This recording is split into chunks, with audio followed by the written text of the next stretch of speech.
नाशिक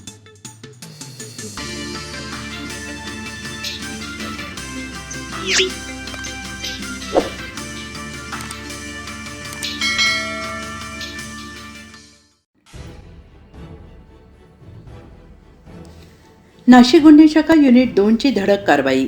1,68,000चा मुद्देमाल जप्त. मोटारसायकल चोरीचा गुन्हा उघड. नाशिक शहर गुन्हे शाखा युनिट 2ने उल्लेखनीय कामगिरी करत तब्बल 48 गुन्ह्यांमध्ये पाहिजे असलेल्या रेकॉर्डवरील आरोपीला जेरबंद केलं आहे. या कारवाईमुळे चेन स्नॅचिंगचे 6 गुन्हे आणि मोटारसायकल चोरीचा 1 गुन्हा असे एकूण 7 गुन्हे उघडकीस आले आहेत. पोलीस आयुक्त संदीप कर्णिक, पोलीस उपायुक्त किरण कुमार चव्हाण आणि सहाय्यक पोलीस आयुक्त गुन्हे संदीप मिटके यांच्या मार्गदर्शनाखाली ही कारवाई करण्यात आली. गेल्या काही महिन्यांपासून महिलांच्या गळ्यातील सोनसाखळी हिसकावून पळणाऱ्या आरोपीचा शोध गुन्हे शाखा युनिट 2 घेत होती. घटनास्थळावरील CCTV फुटेज, तांत्रिक विश्लेषण आणि गोपनीय माहिती यांच्या आधारे पोलिसांनी संशयितावर पाळत ठेवली. अखेर उपनगर पोलीस ठाण्याच्या हद्दीतून सरफराज फिरोज बेग उर्फ इराणी याला ताब्यात घेण्यात आले. चौकशीत आरोपीने उपनगर, इंदिरानगर आणि ओझर पोलीस ठाण्यातील चेन स्नॅचिंगचे 6 गुन्हे तसेच मानपाडा पोलीस ठाण्यातील मोटारसायकल चोरीचा 1 गुन्हा केल्याची कबुली दिली. पोलिसांनी आरोपीकडून सुमारे 1,68,700 रुपयांचा मुद्देमाल जप्त केला आहे. विशेष म्हणजे आरोपीविरोधात नाशिक शहर आणि ग्रामीण परिसरातील तब्बल 48 गुन्ह्यांची नोंद असून तो सराईत गुन्हेगार असल्याचे तपासात निष्पन्न झाले आहे.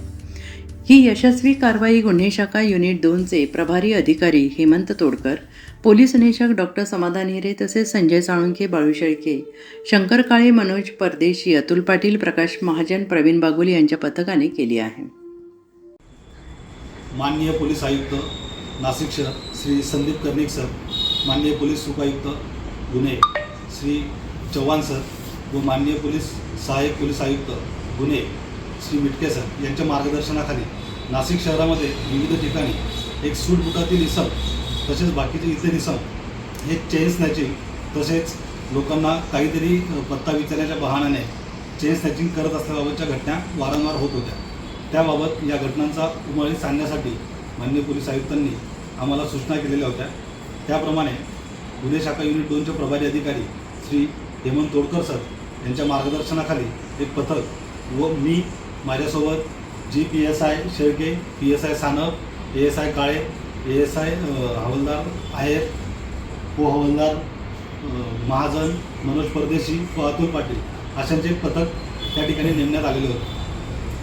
सदर पथकाने या गुन्ह्यांचा शोध लावण्यासाठी व आरोपीचा शोध लावण्यासाठी जवळजवळ 150 ते 200 किलोमीटर अंतरापर्यंतचे CCTV फुटेज चेक केले. CCTV फुटेज चेक करत असताना एक गुन्हेगार हा आमच्या निदर्शनास आला.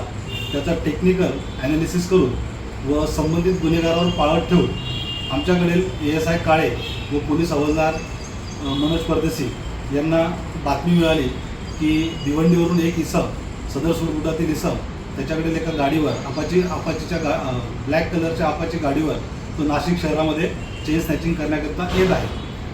सदर बातमी आम्ही वरिष्ठांना कळवून माननीय प्रभारी अधिकारी हेमंत तोडकर यांच्या मार्गदर्शनाखाली घोटी टोल नाका येथे आम्ही सापळा लावून थांबलेलो होतो. सापळा लावत असताना तो आमच्या हातातून निसटून जाऊ नये याकरता घोटी टोल नाक्यावरील जे कर्मचारी आहेत त्यांच्या वेषांतरासारखं वेषांतर करून आम्ही त्या ठिकाणी कर्मचाऱ्यांचं वेषांतर करून त्या ठिकाणी थांबलो होतो.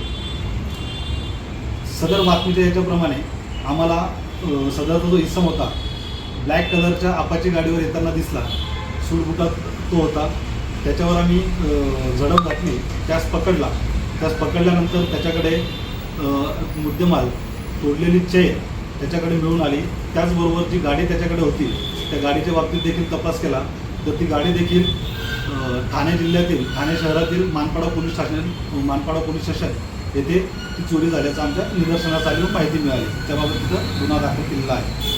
सदर इसमाकडे युनिट 2 येथे आणून त्याच्याकडे मानवी कौशल्य त्याचबरोबर तपास कौशल्याचा वापर करून त्याच्याकडनं इन्क्वायरी केली असता नाशिक शहरामध्ये 48 गुन्ह्यांमध्ये तो वॉन्टेड असल्याचे समजून आले. 48 गुन्ह्यांमधला वॉन्टेड आरोपी तो असल्याचे निष्पन्न झाले. त्याचबरोबर सदर इस्माने ओझर तसेच उपनगर, इंदिरानगर या ठिकाणी देखील त्याने 6 चेन स्नॅचिंग केल्याचे निष्पन्न झाले. अशा प्रकारे सदर इसमास सिद्धापणे आमच्या पथकाने पकडून त्याच्याकडून 7 गुन्हे उमाळीस आणलेले आहेत. त्याचबरोबर तो 48 गुन्ह्यांमध्ये देखील तो वॉन्टेड आहे. थँक्यू.